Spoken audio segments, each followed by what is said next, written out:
আসসালামু আলাইকুম, কেমন আছেন সবাই? আশা করছি ভালো আছেন। তো আজকের গল্পের নাম হচ্ছে শ্মশান। চলুন শুরু করি আমাদের আজকের গল্পটি। আমি, সৌভিক, সম্রাট আর আবির, আমরা চার বন্ধু কৃষি বিশ্ববিদ্যালয় থেকে স্নাতক শেষ করে আমাদের গ্রামে গিয়ে হাঁস মুরগি পালন, গরুর খামার, মাছের চাষ এবং পাশাপাশি বিভিন্ন ধরনের ফসলের চাষ করা শুরু করি। আমাদের সমস্ত চাষাবাদ হয় আধুনিক প্রযুক্তির মাধ্যমে। সব খরচপাতি করেও অনেক টাকা থাকে। মামা আমাদের গ্রামের শেষ প্রান্তে একটা বড় জমি লিজ নিয়ে কিছু অংশে ফুল আর বাকি অংশে মাছ চাষ শুরু করি। আমাদের জমির পাশেই ছিল শ্মশান। আমাদের জমির পাশে আশেপাশে তেমন কেউ যেত না, কিন্তু গ্রামের কিছু লোক আছে যারা যে কোনোভাবেই হোক মাছ চুরি করবে। তো আমরা ভাবলাম যে পাহারা বসাবো।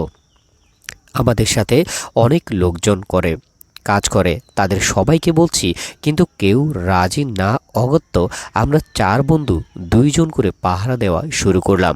বেশ উঁচু করে একটা ঘর বানানো হয়েছে, সামনে বেশ কিছু জায়গা বারান্দার মতো করে তারপর ঘর বানানো হয়েছে, যাতে খোলা জায়গায় দাঁড়িয়ে পুরো এলাকা নজর রাখা যায়। আগের রাতে সৌভিক আর সম্রাটের দায়িত্ব ছিল পাহারায়। সকালে সম্রাট আমাকে বলল, দোস্ত, আজ আর তুই জমিতে যাস না। আমি বললাম, কেন? ও বলল, আমি একটা অদ্ভুত স্বপ্ন দেখেছি। আমি বললাম, স্বপ্ন দেখছিস? কি স্বপ্ন? সম্রাট বলল যে রাতে হালকা ঠান্ডা বাতাস থাকবে, তুই পুকুর পাড় দিয়ে হেঁটে ফুলের বাগানে যাবি। বাগানে হাঁটতে হাঁটতে তুই ভয়ঙ্কর কিছু দেখবি। আমি বললাম যে আমি একা থাকবো না তো, আবির থাকবে আমার সাথে। ও বলল, না, আবির থাকবে না। আমি বললাম, কেন?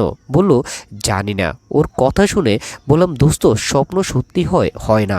বেলা 11টার দিকে আমাদের পাশের বাড়ির গণেশ কাকা মারা গেলেন। ওনাকে চেতাই তুলতে তুলতে বিকাল 5টা বাজলো।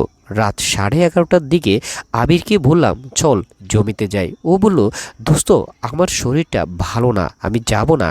আর তুই তুইও যাস না। সবাই বলে যেদিন কাউকে পোড়ানো হয় সেদিন নাকি শ্মশানের আশেপাশে যেতে নেই। আমি বললাম যে কিছুই হবে না। এই বলে আমি চলে গেলাম। যাবার সময় দেখলাম গণেশ কাকার চিতা তখনও পুরোপুরি নেবেনি। আমি গিয়ে মাঝে মাঝে চিতা থেকে বীভৎস গন্ধ আসছে। আর আজকের রাতটাও অন্যান্য রাতের তুলনায় অনেক বেশি নিস্তব্ধ। জমিতে আসার পর মনে হলো আজ আসাটা উচিত হয়নি। এসেই যখন পড়েছে তখন কি আর করা যায়। রাত 12:30টার দিকে প্রচণ্ড বৃষ্টি শুরু হলো। বৃষ্টির মধ্যে কখন যে ঘুমিয়ে পড়লাম বুঝতেই পারিনি। অনেকক্ষণ পর ঘুম ভাঙল। মোবাইল চালিয়ে দেখি রাত 3টা। বৃষ্টিও ততক্ষণে থেমে গেছে। বাইরে হালকা ঠান্ডা বাতাস বইছে। কি মনে করে আমি ঘর থেকে বের হয়ে বাগানের দিকে যাচ্ছি, হঠাৎ গণেশ কাকার চিতার উপর নজর পড়ল।